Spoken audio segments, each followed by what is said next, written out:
Welcome to Evolutionary Men. I'm your host, Jason Lang. Let's get started.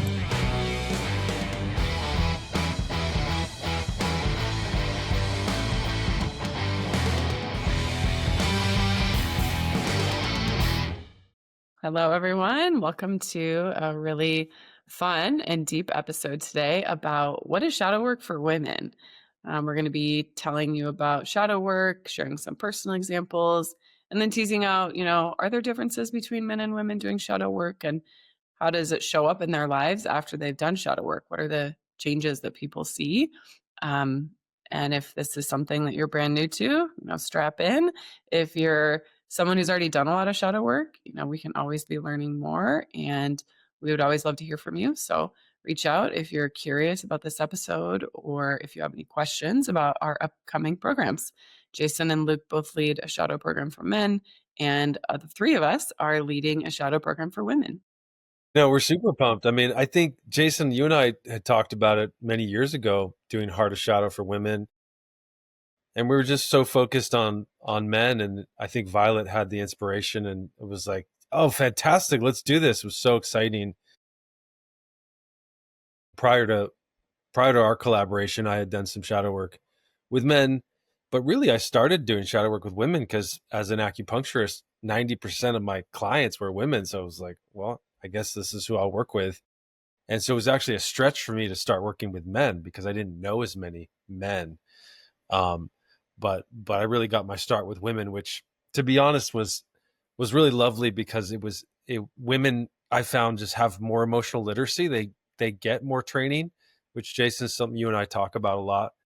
And so, there was the kind of barrier to entry was a little bit lower for women in that they already have they can name a lot of emotions and can articulate them. And I have a very loving mother, so for me connecting with women is very easy. It comes very natural. I can be kind of androgynous, so kind of dipping down my masculine traits and being a little bit more attuned and in tune with women. And just for me, it's a place I've always felt very at home with. And then just, Jason, you and I have been friends for so long. You have such a incredible masculine embodiment and your attunement to, being sensitive and attuned and gentle and caring. I mean, I knew instantly. I was like, at some point, Jason, we got to lead shadow work for women. I mean, it's just going to be so fantastic. So I'm thrilled. I think we're going to have a lot of fun. And the program that Jason, you and I have developed over the last 3-4 years, it's incredible. I've been telling you, Jason, I want to do this program. It's so good. So it's exciting to be able to offer, like, what we're going to be offering women is this very polished program that, its first iteration was, not near what it is today. And then, Violet, your ability to shape it and kind of tailor it into, the nuances of femininity and female power. I am so incredibly thrilled for this offering that we're going to be making to the community, and really happy to talk about it with y'all tonight. Yes. And let's start with, what is shadow for people who are just brand new? Like you dropped a few gems, Luke, that it's about emotion or it's about, even relationships with our parents and how those shape us. Jason? Yeah. Shadow work, right, is, as we often talk about, it's just the process of bringing what's unconscious to the conscious, so up into the light. And oftentimes these are just different patterns of protection that we often developed in previous points of our lives that we don't even realize are running the show for us. So we often talk about, people say, why should I do shadow work? And one of the most common things that brings people to us is, this thing keeps happening. I don't want it to be happening, but it keeps happening, right? So like, what's going on? Like, I try these things and it doesn't actually do anything. Oftentimes that is pointing to there's some deeper shadow material underneath that's actually controlling our behavior without us being aware of it. And oftentimes these things come from different elements that we're just not aware of from our family, from our culture. beliefs we have about how we need to be in order to be successful or get love in the world. And oftentimes it also just relates to, particularly with men, but I think with women too, moments in our lives where things were so overwhelming for our nervous system, we didn't actually have the capacity to fully metabolize or process it. And as we've, talked a lot about in our work with men, but it's equally true for women, that stuff doesn't go anywhere. It gets stuck in the body, right? So our body holds these memories and tensions, and that shows up in every relationship, every interaction, every breath we have. So shadow work is it's kind of like meditation in that you can say, hey, I meditate, and people are like, well, what kind, right? There's tons of it. There's lots of different strategies for shadow work. What Luke and I are really passionate about, and which Violet has experienced, is a pretty intuitive, somatic-based version of it, where we don't necessarily know where we're going to go or what we're going to discover. We just become radically present with the person and start to feel into what's happening in their body. And as they reveal to us, they're actually often leading the session, actually. We're just kind of directing in a sense, but all of the important information is coming from the person who's receiving the attention. And we're just noticing where there are openings, closures, where's there more energy, less energy. And as we start to guide from that place, it often takes people deeper and deeper until there's often some kind of insight, seeing something we've never seen before, or some kind of deep cathartic release in terms of some emotional content we've been holding on to, sometimes for decades, sometimes pre-verbal, starts to finally come through because it's being held in a container of deep love and presence. Luke, anything you want to add about how you think about shadow? Well, I guess I'll be a little more specific with regards to women. Some of the classic examples, we just look at the kind of rainbow of emotions that women, when we look at shadow work, we're particularly looking at the emotions that we're not allowed to express. So for men, there's not that many that are permissible. For women, it's similar, but there's one in particular that women are just culturally really only allowed to express kind of in a diminished or kind of diminutive form, and that's anger. So a lot of shadow work for women, kind of, we have to like set aside this really specific space where women are allowed to get in touch with not having to be the good girl, not having to be sentenced to not seem like they're too much. This is like one of the primal fears in the feminine nervous system, is like, I'm too much. It's too much for a partner. And really giving women this stage where they get to be too much. They get to be fully expressed, feel their sacred rage. Comes up a lot. And, one thing about being a man leading shadow work for women is sometimes we get to be, as facilitators, the honored recipient to allow women to bring their full power and anger at men towards us, but in a held and conscious way. And so shadow work is a space where things that particularly culturally are not permitted have full freedom to come, not just gently to the surface, but powerfully to the surface. And that's one of the kind of the distinctions of the work Jason and I lead, is that yes, we're very gentle. Yes, we're very attuned and present. And we're inviting for what's not just in the background, but deep, deep, deep in the nervous system to come gradually or quite quickly to the surface. And anger is one of those big ones, because, the sentence, the kind of judgment that society wields onto women is, if they're angry, they're the B word, they're a bitch. This is just the judgments we have. If we look at culture at large, it's just flung around. And so women are like taught to get back into the nice girl archetype, to the good girl.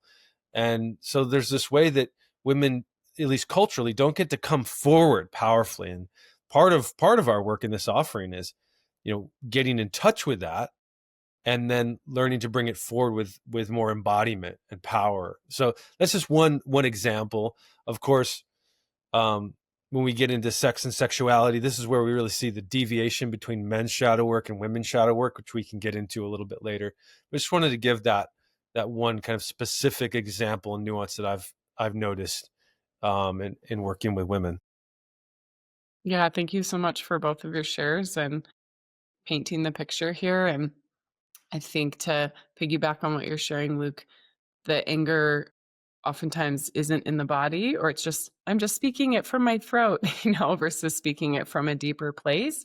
And therefore, we can feel like, oh, well, when I do speak my anger, I'm not heard, or I'm not taken seriously, or what's the point? And, we've not been taught to run that energy through our body all the way down.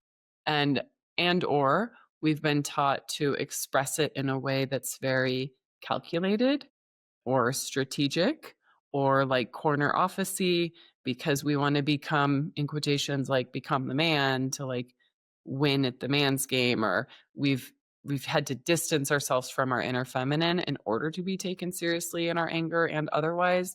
And so I think sometimes it is about finding the anger, and sometimes it's also about finding the softness and being able to toggle between the two or inhabit both. Because I've worked with some women that they can do the anger piece, but it's not fully authentic because it's expressed in this calculated or more strategic way, which in some cases is very effective. And in other cases, like in a more relational sphere, isn't quite as deep or heartfelt. And I know for some of the women I worked with and also myself, sometimes it's like, oh my God, I've done all this work on myself just to realize that I'm afraid of being soft, or afraid of being vulnerable. And that probably comes through for men too, right? Like maybe we can talk a little bit about when we reclaim these emotions, are we also reclaiming parts of our inner child? Is this similar to parts work? Like how would you describe how our inner child shows up? Or do you even use that language when you're doing shadow work? We definitely do a lot of inner child work. And I would say it's, honestly, at the root of 90% of people's material. Most of the time is there's some thread that goes back to our early attachment experiences with our caregivers. Luke and I, neither of us are trained in IFS, but we're aware of IFS. And, there'll be times we'll kind of bring in that languaging, but we don't exclusively use it. We tend to lean a little bit more into the embodied side of things. And so if there's really where we'll kind of use it if we feel it matches someone's pace more, because IFS tends to be kind of a little bit slower, mapping, okay, this and then this. And that's really important for creating safety for some people, right? We don't necessarily only use that though, because sometimes, particularly if we're doing work live, we really want to get to the root as fast as we can. And the structures of IFS can, just in my particular opinion, can sometimes get in the way of that, because then it's another thing that we start labeling to create a distance from our experience rather than actually being in the experience. But we do a lot of inner child work. We definitely work with different parts. We'll definitely have people play out the energy of different parts in these more embodied ways, which is really potent and important. And as much as we can, just go all the way in. It's the only way I can really say it, in that we want to get to the root, right? Our program is called The Heart of Shadow. We want to get to what is the very first little tendril that created this whole framework often in our lives. And usually there is something that can be traced. Sometimes it's super obvious, sometimes it's not. But we'll dive in and we'll do that incredibly profound reparenting work that happens not only individually as we're working with someone and having them become aware and bring some of that energy, but we very specifically do this work in the group format because of what becomes possible when other people are actually there, and how other people's energies and the group's energy itself, something we've now seen in 3 years of running our men's program, the group itself can become this kind of super parent in a sense that far transcends what any individual parent could give. Because, right, we'll often have people show up sometimes that had pretty challenging relationships with their family units. Some had okay, like their parents, their mom, their dad, they were really giving it the best they could. But I've personally never found a parent who could give a kid 100% of everything they needed. They're really gifted in some areas, often less so in others. But one of the profound things about doing this kind of inner child work, particularly in a group, is usually the group can give like every little nuance of that energy because of the different variations of people that are showing up and the kind of great presence it can bring that I don't think any individual can. Mm. Yeah, I love that because the group has its own field. Like you said, that's brilliant, the super parent. And that field can fill in different spaces. You're connecting to like the field of divine mother or universal mother as it lives through these individuals. And I'm glad you brought that up too, because I think it's one thing to feel your shadow and explore your shadow with a therapist or someone one-on-one, and group dynamics, especially when you're going to be hanging out with people in person or over a series of weeks online, like these containers are, stuff is going to come up within the group. And so, one thing I love about this style of shadow work is it's about what's alive and emergent in the moment. It's not like, oh, I have this thing I've been working through with my therapist for the last 10 years. And like, it might start that way, or that might be on on someone's mind, but you get in a few weeks, or, you start being with each other, and it's like different things are popping based on what's happening with each other. And what I find is the beauty of that is, in some ways it's easier. Like someone's doing some of your work for you because you see someone do their work in a group and you're like, wow, that touches something deep in me, and everyone's crying and everyone's in the moment. And there's again like that group uplift from the group field, but then also the efficiency, for lack of a better word, of doing it in a group. um yeah. What are your experiences on how the group field or group dynamics kind of inform the work that you guys have seen in the cohorts that you've done? And, talk about too, like online versus in person, because this program is unique that it does both. Like, yeah.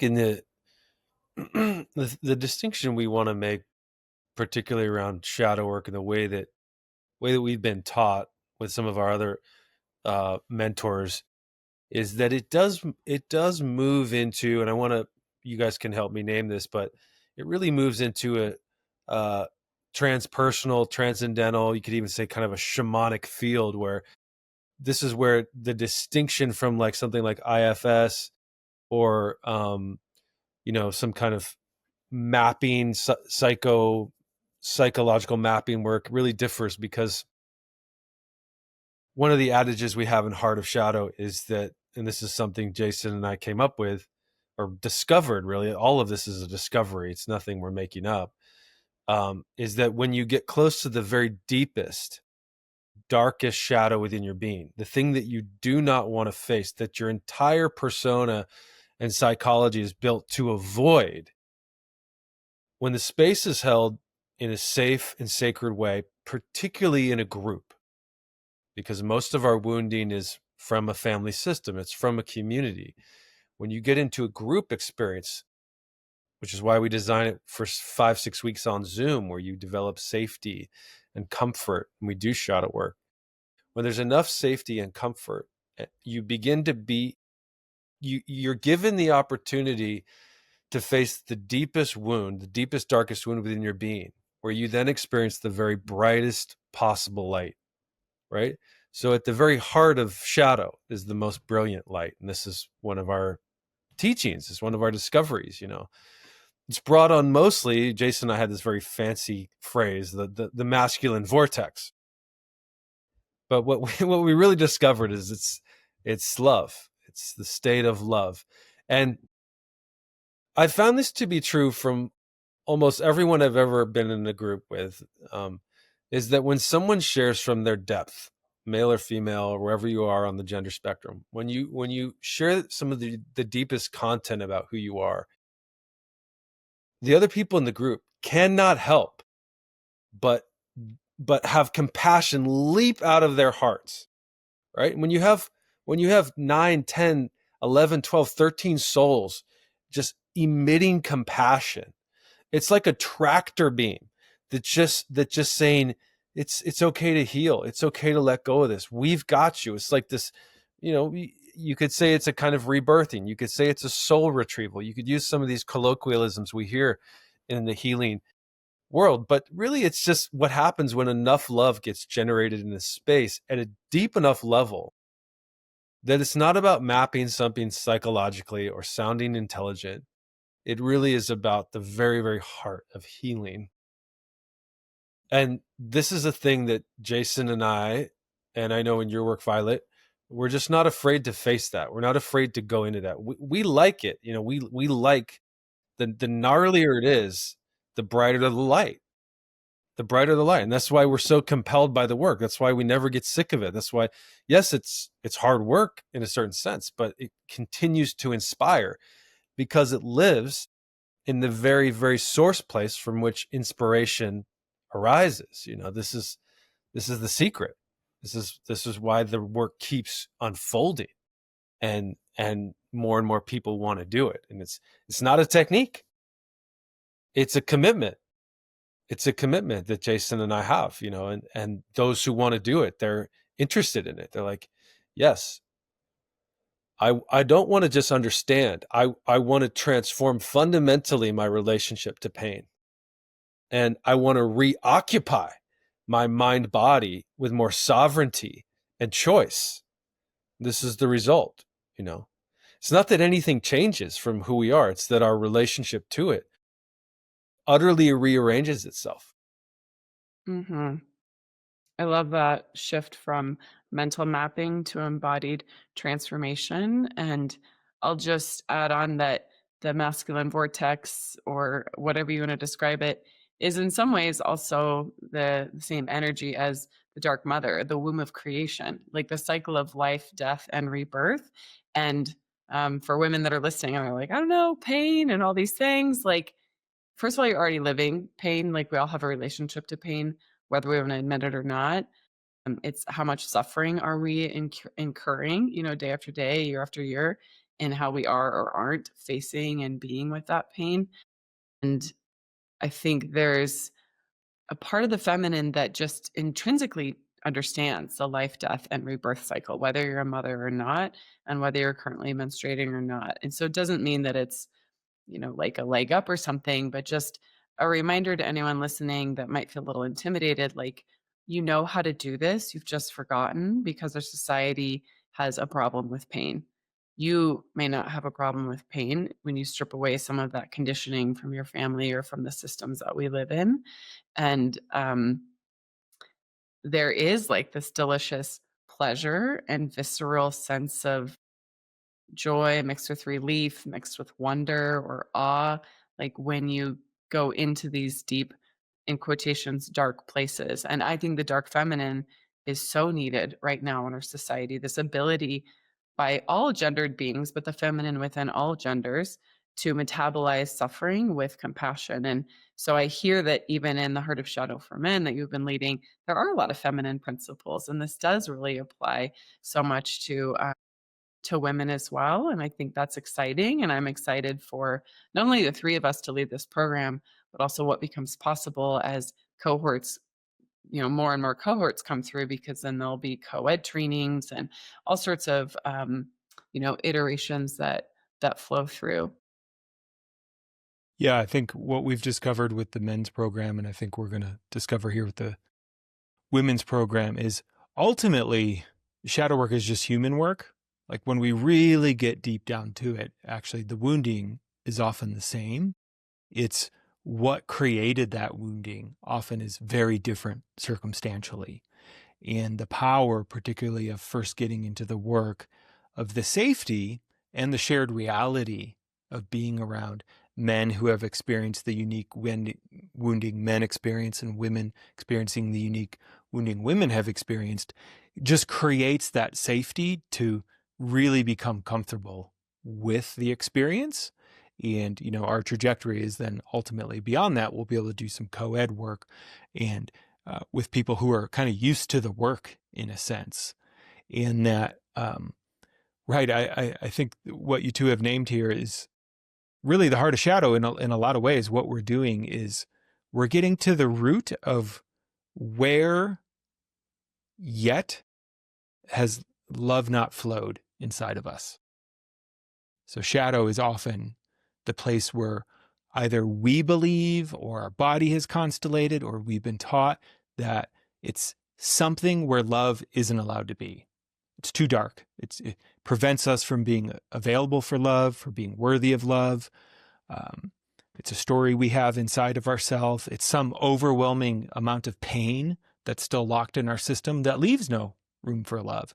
And really what's going on in the heart of shadow in the group kind of trajectory we've created is the individual shadow work is us really starting to open that system so love can flow in. But then what you guys were talking about, the kind of what we call the vortex, the accelerated learning piece is, I mean, it blows our mind every time a group comes together that, right, in whatever kind of miraculous way, there's connective tissue already that exists between the men before they've ever met in terms of their wounding, their backgrounds, their stories. And I'm sure the same is going to happen with women. So what starts to happen is not only is love starting to flow in an individual, but as the group gets deeper, love starts to flow through the group at an accelerated rate where it's just going wherever it needs to go to open. Mm-hmm. And so one person's work starts vibrating someone else, and then the love starts flowing there, which vibrates someone else. And by the end of the retreat in particular, it's quite profound, the vibration that is created in the work. And again, why it's so powerful is, the gift of us here in the West and psychotherapy and all that kind of stuff is, it really points out some things that need to be pointed out in that work. The shadow of it is it tends to just focus on the individual and not the collective, not the group. So we go to therapy and we're alone in the room with our therapist, which is very different than doing your work in front of people, right? There's a different kind of vulnerability, but there's also so much more love available. And I mean, honestly, if nothing else, that's really what we're doing is Luke and I come in, we set strong agreements, and we create a structure for love to start to flow in that people just begin to open. It's, we're very skilled at what we do, but people begin to open in the presence of that much love. And then where things get really wild, like you talked about, is when a group first starts in the trajectory we've created, the work people are bringing in often is coming from the outside, things that happened previously in their life, etc., whatever.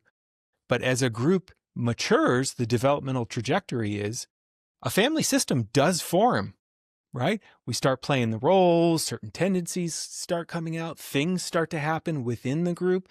And where the most profound healing we often see actually comes in is when the group gets to a place where it starts working that, where actual hurt or wounding or feeling dropped or whatever it is happens inside the group. But then the one thing that is possible there that's often not possible back home is we're willing to work on it. And we have the structure, the container, and the love and the agreements. And so these really potent things get to be worked out in real time. We were just on retreat almost a month ago now already, which is kind of crazy. But it was a perfect example. It was our second to last day.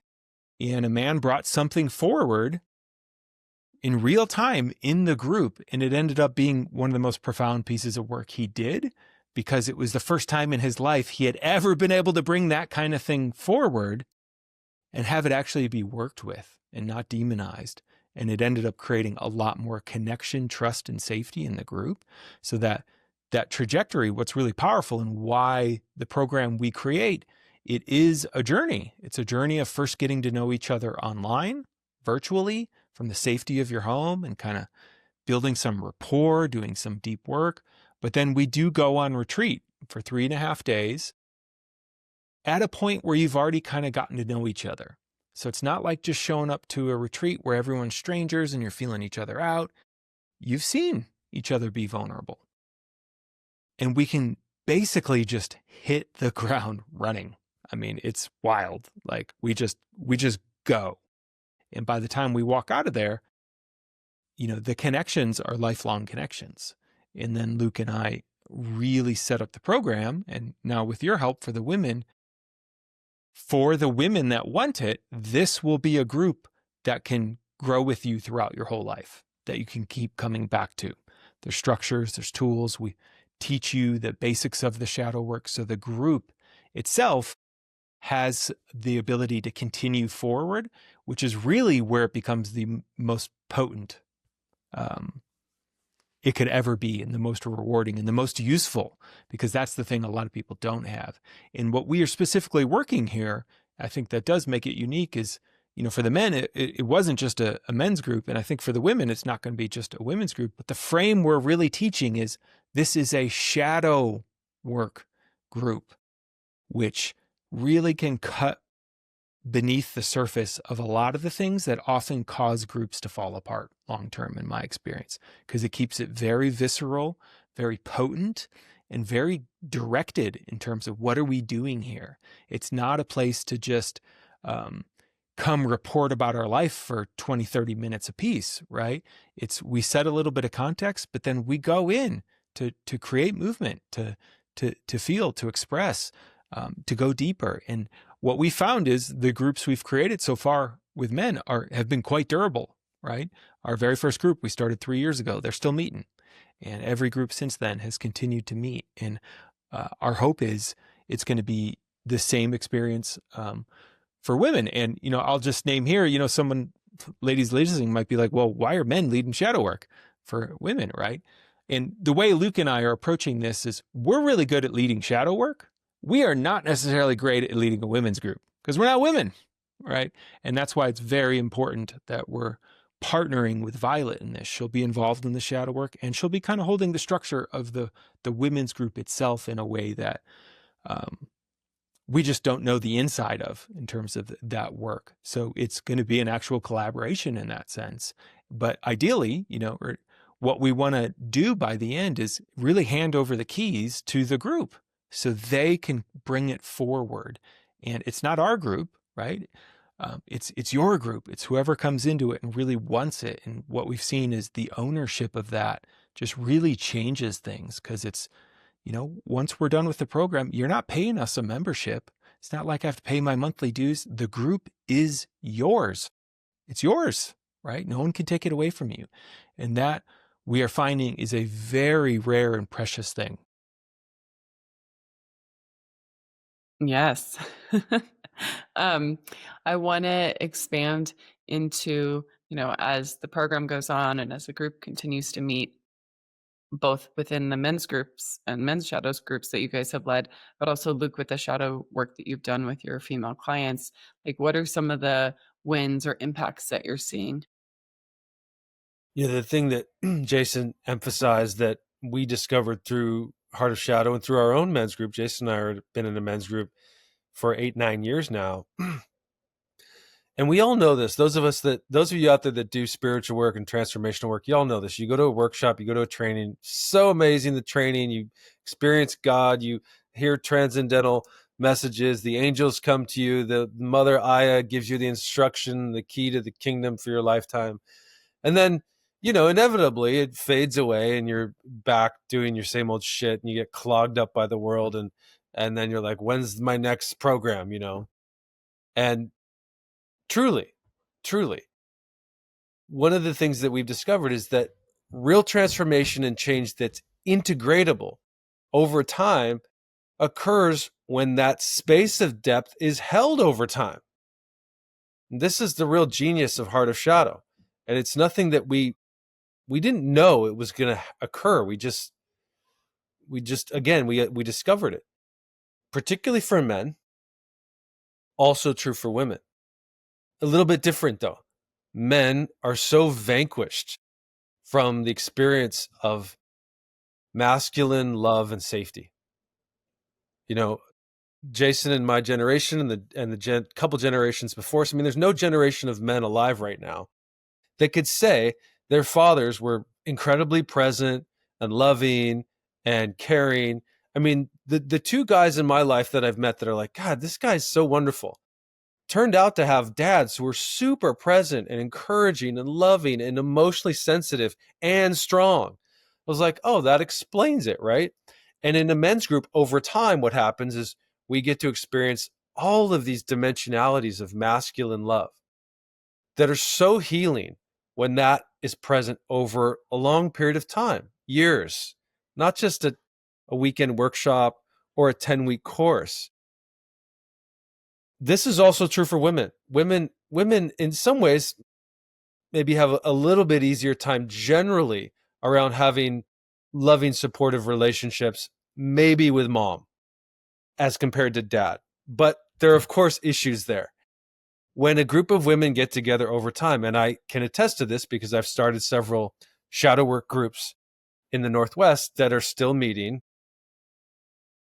And like you said, Violet, the surrogacy of the presence, and it's not just feminine love, but it's just masculine love, feminine love, all the different varieties of the virtuous expressions of love start to make manifest in the constellation of people.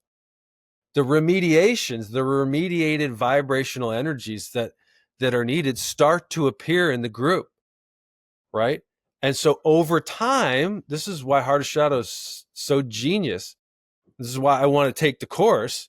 Over time, the remedies that we're seeking, the love that we've never touched, starts to get reflected and refracted in the group.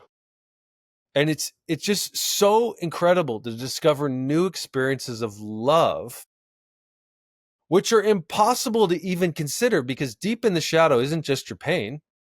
Deep in the shadow is all of your healing, all of your love, all of the love of the universe that can move through, up, and into your embodied experience. So that's what's possible in the continuity of a group. And we really engineer the program for continuity. Our goal is that by 10 weeks, there's enough depth, safety, and trust to continue in perpetuity if that's what you feel like you're up for. But for sure, if you're interested in healing, if you're interested in having a life that truly works, and yes, it's successful on many levels, having the container of depth over the rest of your life, it's already been decided. I don't know who's going to go first. Jason and I are virtually the same age, but one of us is going to be at the other person's funeral. It's not even a big deal to say. It's just like, well, of course, that's what we're going to do. That's the level of commitment that we're at. And we didn't start with that. But maybe a few years ago, it was like, yeah, we're family. It's just evident, there's a certain connection, and that's how it's going to be. It's not a connection out of obligation. It's not a connection out of some weird kind of earsought facsimile sense of duty of being some kind of good soldier. No, it's born entirely out of this source place of inspiration. And over time, what women will get to experience, and I'm just talking to one of the groups that I started many, many years ago. They meet, they go on retreat several times a year. And their work has evolved into all kinds of amazing places that, deviated way from where we started.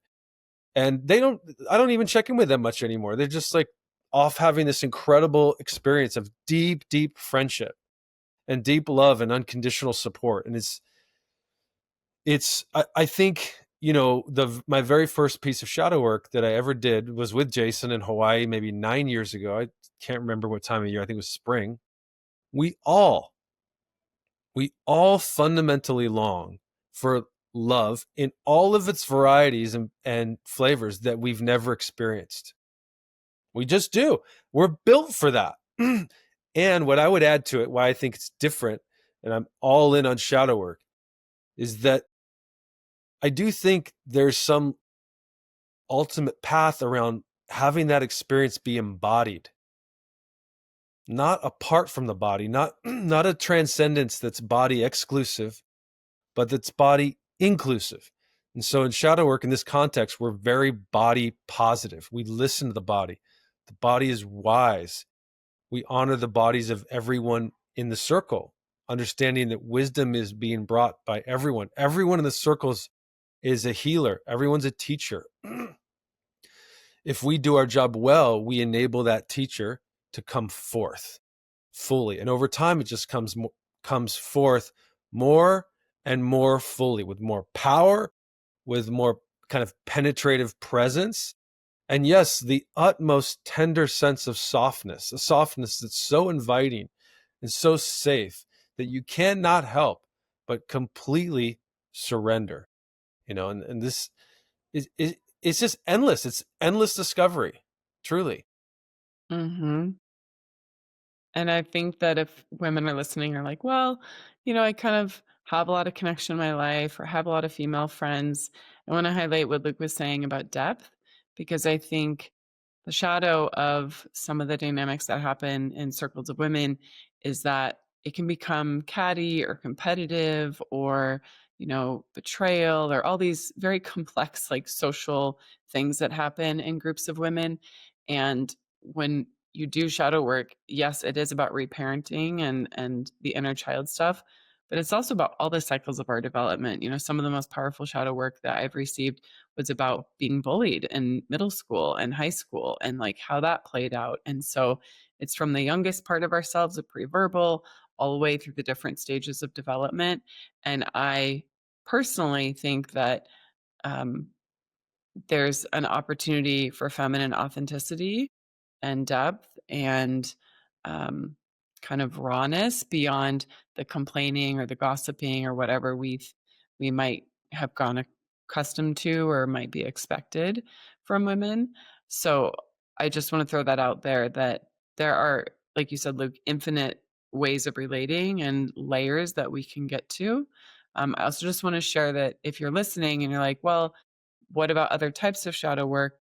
I do constellations, family constellations work, and systemic work, and dream work, and archetype work, and like other types of shadow work. But the difference with this is the depth. It's the embodied depth that you're going and getting. And even though constellations in some ways like works through the body, it is about, well, how broad can we go? Like, let's look at our ancestors. Let's look at our past lives. Let's look at our cosmic influences. It's about ever widening frames to make sure that you are including. It's the science of inclusion. And I think this type of shadow work is really about the science of deepening. Like, how many layers can we peel back of the onion as it's showing up in our nervous system real time with other humans until we can get to this place of um, it sounds really poetic, but it's like an orchestra, right? Like our note as it shifts and changes and we develop our own melody combined with everyone else's melody, and having permission to be like, well, I'm not just going to be the violin the whole time. Like I've been doing that my whole life. I don't want to be the fucking violin anymore. I want to like pound those cymbals and drums or whatever we've kind of boxed ourselves into. So this program is different than the other work that I've done through my other programs, because it's led in a co-ed container, because it's online and retreat, which I've done some of before, but because structurally the group continues even after the work in the container itself, led by the three of us, is done. And because for those of you who don't know, Luke is an acupuncturist and he knows about meridians and acupuncture points and where in the body we're storing trauma. And one of the teachers that the three of us all studied with at different times, Robert Masters, also is aware of the body and how energy is flowing into the body. But I want to make another distinction, which is that some schools of thought or some people think, shadow work is a little bit about provoking. Okay, well, how do we like poke the tiger to get the shadow? Or how do we get the biggest explosion of, energy so we can move through it? And I've seen, not Robert, I'm talking about other people now, but I've seen teachers that are kind of like, ooh, I'm gonna work this person because that's gonna be good for my appearance or my ego, or like people are gonna see that I can go the deepest. And that's not what you guys are about. It's about safety and it's about group trust and it's about being with what's emerging. And if resistance is emerging, then being with it versus betraying the resistance or pushing away the resistance in order to get like some big reaction. And I think as a culture, that's where we're hopefully evolving to, is that it doesn't have to be about these like crazy wisdom teachers or like, hey, everything is wisdom, so use it if you can. And it's okay if you got re-traumatized because, it was a good show. Like that is not what this is about. I just want to be crystal clear for any of you that have had, challenging experiences with leaders or with groups, that the principles underlying this are really about safety, about trusting your own body's wisdom. And of course, like playing with your edges and playing full out, but sometimes reclaiming your sovereignty and reclaiming your truth and reclaiming your boundaries is part of the work, and saying like, yeah, I'm here, I'm complete right now, I'm saturated, and that being heard and that being respected and loved. Mm. Foundational to the work we do in that we set very, very strong agreements for our container, of which honoring self is a crucially important one. And this kind of leads me into, for a long time I didn't know how to describe kind of the work we do. Like, what is it we actually do? And the closest I could name for a long time was a type of emotional midwifery, where it's like we can support you, but you actually have to do the work, right? We can give you strategies for how to be in the pain and start to move the energy and whatnot, but you ultimately have to do the work. And as we deepened into the men's version of that, I was like, well, what's kind of the male equivalent of that? Which doesn't have to just be men, but I think it's a similar energetic in a way. We now use the term Sherpas, right? Like, we can't climb the mountain for you, but Luke and I are very skilled at navigating challenging terrain and supporting you on the way. And it's a journey we've done in our own ways. Yours will be unique, but we can say, hey, this is kind of where you might want to go here or here. But ultimately, you have to climb the mountain. And we are dead serious when we say we do not push. So wherever your edge is your edge. And some of the most beautiful work we've witnessed, the movement has maybe been this big. So on the outside, it looks like, wow, okay, that was like his, he moved a little bit of energy. But for that man or, that woman and their karma and their history, that movement is actually revolutionary. And that was like as far as their nervous system could go in that moment. And so we celebrate everyone's work for exactly where it goes. Because ultimately, another one of our agreements we go with is ultimately you are responsible for your healing. Luke and I are not here to heal you. You're not here to heal the women. Ultimately, you are. We can provide a structure to support you in that. But you have to be the one that knows, okay, this is it. I'm going in. I'm going for it. Or, yeah, this is as far as I can go right now. Because I can tell more than that would actually be a break. It wouldn't just be a stretch. And my nervous system wouldn't know what to do with that. So we are, we've both been involved in transformational work for decades now and have been on the tangent of seeing plenty of communities fall because of that more crazy wisdom, dangerous type energy that is more about generating reactivity than it is about bringing love to the shadowy parts. Yeah, I want to emphasize that, Jason, just to bring this point all the way home, in that when someone's nervous system is pushed past the edge, you use the word dangerous, and I think that's exactly right. And in certain crazy wisdom traditions, and many, many traditions still in the marketplace today, that methodology is promoted and some people are into it. It's absolutely deleterious. It is not beneficial. And here's why. Because our view around the work is if it's not an embodied piece of transformation, meaning you can't land it back in your nervous system, integrate it, and then live the new reality, it's relegated at best to some kind of adult spiritual entertainment. And at worst, as you said, Violet, something that actually damages the nervous system, and the absolute worst, makes someone never want to engage in the work again. They don't want to get near transformation. They don't want to meditate. They don't want to do anything that would help evolve their experience of life. And that's the part of it to me that's really heartbreaking. The third part of it that can be really awful is to actually think, oh, wow, the teacher is doing this for me so that I can grow. To actually, like, the whole organization and system validates that kind of behavior. And I can give very explicit examples about this, but I'll spare us all. It's why in the facilitation, Jason and I have this principle that we operate by. We never operate in a shaming environment. You will never experience Jason and I facilitate in a way that's pressured, that's shaming, or pushy. The irony of that is because the invitation has nothing attached to it, is that people will go as deep as their bodies will allow them to.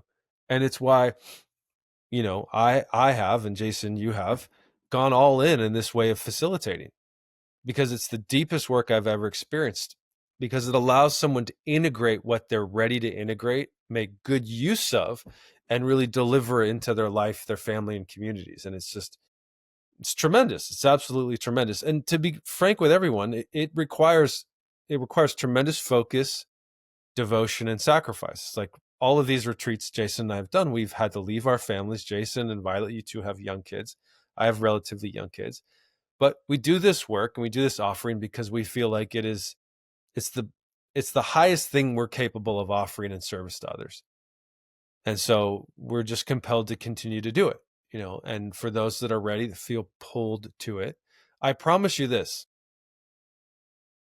will be one of, and many men have said this is the greatest adventure I have ever experienced in my entire life. Verbatim. I promise you. You will say it's either one of the greatest or the greatest adventure you've ever been on. Maybe 1 out of 10 will be like, no, it was like top 10. It was like, no. Most people will say it's one of the great adventures of their lifetime. We feel confident in saying that. So we've done it many, many times now. Well, thank you both so much for sharing your experiences, your passion for this work. Jason, is there anything you want to add onto what Luke shared as we're wrapping up? Yeah, just that, this is a engine, so to speak, we have cultivated so far exclusively for men, but we're excited to actually adapt with your help, Violet, to really serve women at the deepest level. And so there's going to be a lot of deep structures that are the same in the women's version of the Heart of Shadow. And there's going to be a lot of novelty in that. Like we said, it's a different experience, and there'll be some different themes that we work. And it's a great adventure for us, right? In that we don't exactly know what's going to be created, because whoever participates, this is something we're all co-creating in terms of what is a new modality and community structure that creates depth and healing and connection when we really need it, I think, arguably more than ever on this planet. And this so far is is really the most potent thing I think we've found for how to do that and how to really move the ball. I'd say, like Luke said, it's really important for us that this work isn't just spiritual entertainment. And what we mean by that is, if it's not showing up in your life, in your relationships, in your family, to us, it doesn't matter. It's just kind of having fun on a weekend. So we're very passionate about the integration piece in terms of really landing it in the nervous system in a way we can access again, and then creating some structures to facilitate that, least of which is the actual group, which we do some pretty deep work. And in that process, we often see each other's deepest pains. And like Luke said, our greatest light, our greatest gift.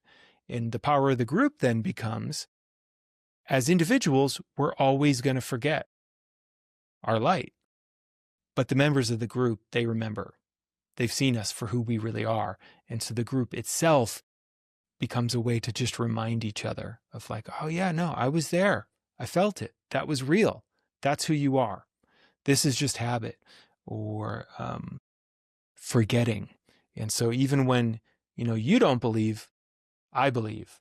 And then it's through seeing it through each other's eyes that often things get reignited, and that energy becomes accessible to us again. And we can bring things back to the people that matter the most to us in our lives. And we've seen that in a very real way in the Heart of Shadow, in terms of particularly, we'll launch groups, and sometimes it's been within days, sometimes within weeks or months, people hit real hardship and challenge in their lives.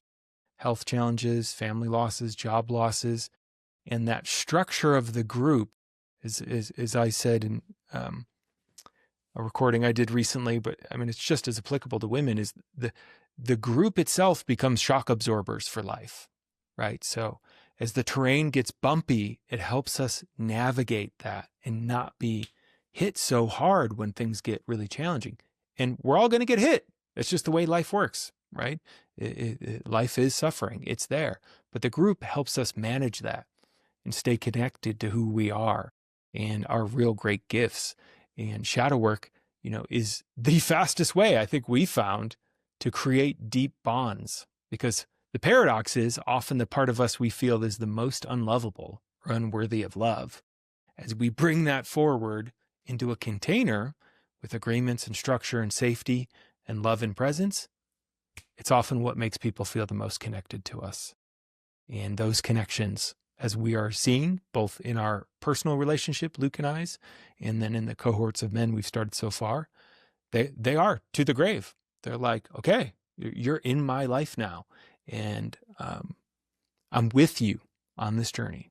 So we're really excited to bring this to women and just serve an entirely different group that I think is also hungry for this type of work. And I love that you use that word hungry, because I think there's a longing in men and women.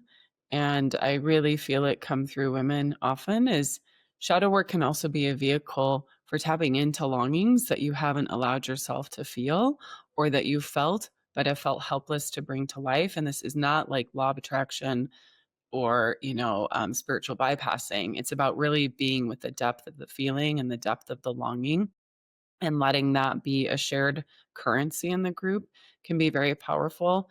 And I personally have an eye on, this is more than just adapting a program for men for women. I think women are really sensitive to that, because whether it's health data that like, oh, this data about heart health applies to women too, but we're not even going to study, get data that actually uses female bodies, or oh, let's just take the hero's journey and turn it to the heroine's journey. And it actually doesn't work that way. Like, we have our own mythology and we have our own cycles of creation. And for instance, not this may be too deep of a cut, but like, the descent of Inanna is a much more powerful like metaphor for the feminine journey than the hero's journey or the Joseph Campbell sort of thing. So yes, Luke and Jason have built something very powerful, very durable, and very efficacious. But there's also more that we're going to be co-creating together, as Jason said, and more that we're going to be learning together as the women. And it's a pretty cool opportunity actually to be in the first cohort for women, because you are going to be shaping this experience for women to come and leaving a legacy in that way. And I think that's one of the longings on all of our hearts, no matter what gender or sex you identify with, is we want to leave a legacy, and we want to have shifted the things that we could shift karmically and ancestrally and otherwise when we're in this wild and precious time of humanity, hopefully up leveling amidst a lot of pain and suffering and chaos as well. And just to Jason's point about, bumps along the way, shadow work doesn't cause the bumps. Like, the bumps are going to happen no matter what. It's about, can I get resourced to handle and navigate the bumps that happen? And I think any sort of personal growth work, it's like you enter it and then life happens. And now you have a new resource to tap into, a new lever to pull, a new way to thrive through a challenge and come out on the other side with gifts you didn't even realize were there, and a sense of community and a shared sense of holding. So I just want to name that so that people going into shadow isn't scary. It's actually not dealing with your shadow that bites us in the ass and that is scarier. Luke, anything else you want to add as we're closing? Just a joy to be with both of you tonight and to kind of launch our campaign and getting the word out.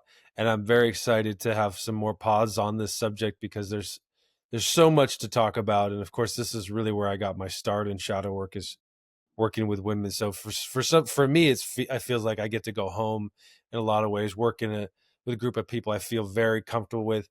And in some ways, the only reason I got into working with men exclusively is I worked with women many, many years, and then they said, we're the guys. And I said, shit, I got to start leading it for men, because the women wanted conscious men, and it was not long after that I led some men's work for several years, and Jason and I collaborated in certain ways. So this feels like a kind of a full integration of many, many, many years of work, really, for the three of us.